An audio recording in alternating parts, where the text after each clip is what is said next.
How's it going, everyone? My name is George, and today I will be reviewing Avatar. I just got out of seeing Avatar being re released in 3D, and these are my thoughts on the film.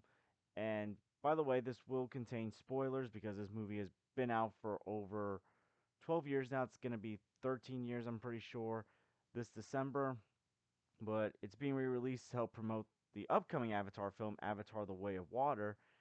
And this film is directed by James Cameron and is about Jake Sully, played by Sam Worthington, a Marine who is disabled that is trying to become one of the Na'vi with one of the avatars. And at first, he's a man on a mission, reporting back to the military, but grows close to the Na'vi, particularly Neytiri, played by Zoe Saldana, using performance capture, and eventually has to decide what he has to do the right thing or to not do the right thing. And this film was very revolutionary at the time with its use of 3D and the special effects. And I remember I didn't see Avatar until a few years after it had come out in theaters. I saw it on TV, and at the time I wasn't all that impressed, maybe because I was watching on TV, maybe because at the same time I might have been doing something else while it was on TV and I wasn't really paying attention.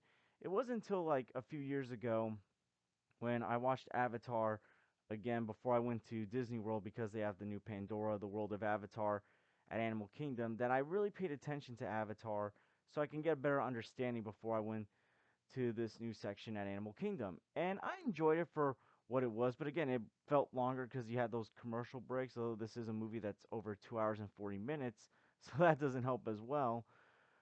But I remember I at least appreciated more than the first time I got to watch it. So with it coming out again in 3D, and also my mom never got to see Avatar, I thought this would be the perfect opportunity to go back and revisit this film before The Way of Water comes out, experience it the way James Cameron want us to experience it in 3D, and it definitely helped. The 3D in this film was great. I really loved the 3D, and I'm not the biggest fan of 3D. I remember back in the early 2010s, a lot of movies came out in 3D. Movies like Transformers Dark of the Moon, The First Avengers, The Amazing Spider Man, Harry Potter and Deathly Hallows Part 2, and also most, if not all, the animated movies that had come out like in the late 2000s, early 2010s were coming out in 3D. I remember watching movies like Toy Story 3 and Shrek Forever After in 3D. And some movies did look good in 3D. I remember The Amazing Spider Man looked really good in 3D. Transformers Dark of the Moon looked really good in 3D. But then there's some movies that it's not really necessary. Like, it's not necessary for every 3D movie to have 3D. And so I can't remember what year 3D finally ended, but I remember the early 2010s was dominated with 3D, and I think part of that was due to Avatar, how groundbreaking it was with its 3D. So this was also the first movie in what felt like over a decade that I got to watch a 3D movie in theaters and not at a theme park. And the 3D was really good. It made the visual effects look even better than how you would watch it on TV. Like, one thing you can't deny about Avatar is that it's visually stunning. How Pandora looks, how the creatures look, not just the Na'vi, but the Pandora wildlife, how they look. It looked incredible. Even the captions when the Na'vi are speaking in their language and you can't really understand it and you need the subtitles to explain what's going on. Even that was in 3D. Like, they really put in the effort for 3D, and this is definitely a movie that was worth watching in 3D back then and is still worth watching in 3D now. And the visual effects, maybe it's due to the 3D or not, but the visual effects, this film came out in 2009. The visual effects in this film look a lot better than a lot of the visual effects we're getting today. For example, in Thor: Love and Thunder, not all there were some visual effects that were not completed and apparently look even worse now that they're on streaming. People might know what scene I'm talking about. I'm not going to get into it because this is about Avatar, not Thor: Love and Thunder. But some of the visual effects in Thor: Love and Thunder pale in comparison to the visual effects of Avatar. James Cameron, one thing about James Cameron, because I am a fan of James Cameron, I love his Terminator movies, especially Terminator 2 Judgment Day. That's one of my all time favorite movies. Aliens, I love Titanic, I love True Lies. One thing about James Cameron is that I feel like he's always ahead when it comes to special effects, whether it's visual effects or just like practical effects. I feel like he's always ahead of the time. And he was definitely ahead of the times when he was making Avatar.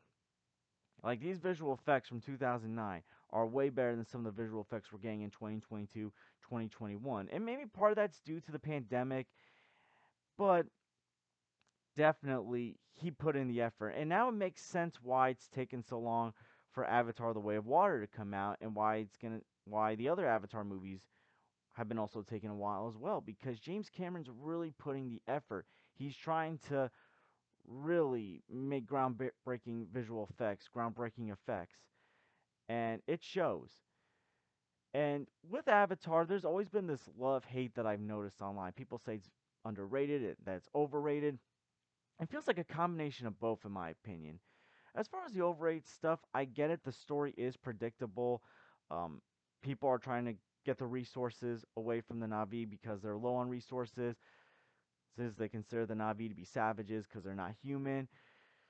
I mean, like we've seen this plot in other movies. For example, we've kind of seen a lot of these same themes in Pocahontas. But at the same time, I feel like it's also underrated.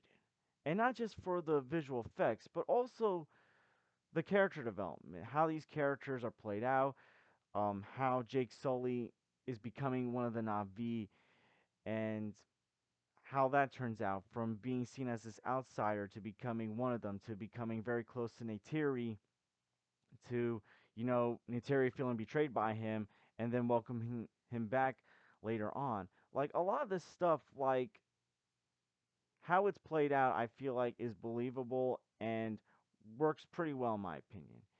And I'll be honest, I'm not a big fan of Sam Worthington as an actor. I'm not saying he's bad, but he's just fine as Jake Sully in this movie. To me, the strong performances are Sigourney Weaver and Zoe Saldana in this movie. And also Stephen Lang as the Colonel, but the Colonel feels like a stereotypical villain at times.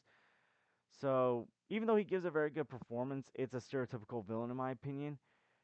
But Jake Sully's character development from being a man on a mission, just caring about getting his legs back, to really getting close to this tribe and not really knowing like what to do. Like, does he still be a human to get his legs back, or does he want to become one of the one of the Navi? It's really a struggle for him, and his character development works out well. And I feel like it more people could talk about that.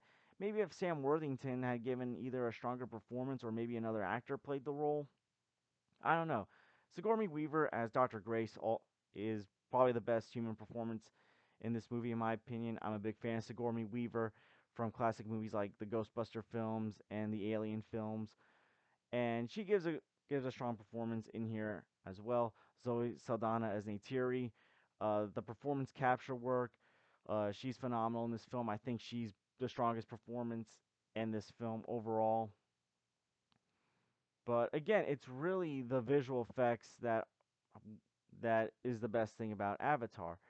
And yeah, this isn't my favorite James Cameron film, but at the same time, I don't feel like this is also his worst film either, because even though the story does become predictable at times, it does have its own unique takes. Like obviously the themes of the humans using avatars to try to form relations with the Na'vi is its own unique take, as well as the as Jake Sully being betrayed by the Na'vi, but then being welcomed back, and how that progressed is also something that feels different as well.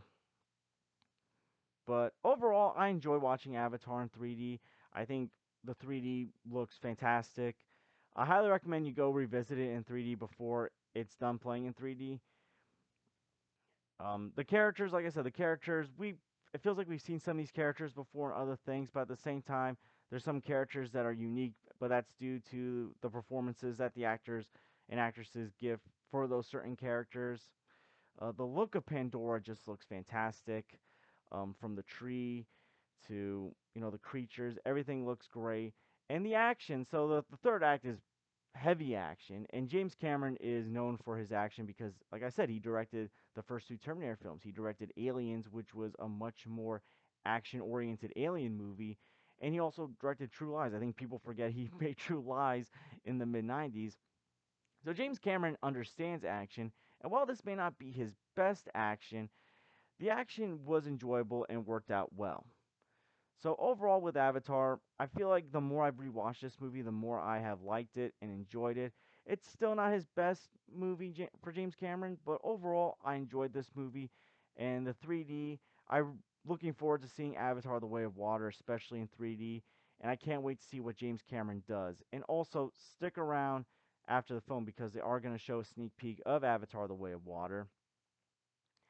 But overall, I'm gonna give Avatar a B plus, and I highly recommend you go check it out. And the 3D is definitely A to A plus. It is phenomenal, and it makes the visual effects even better than how they look if you were watching it in the standard or on your TV or even on your computer.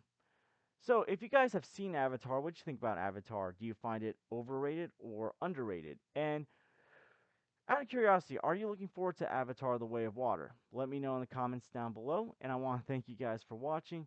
Please like and subscribe already if you haven't. Please share this with someone that loves Avatar and is also looking forward to Avatar: The Way of Water. I hope to see you guys real soon. Take care, everyone.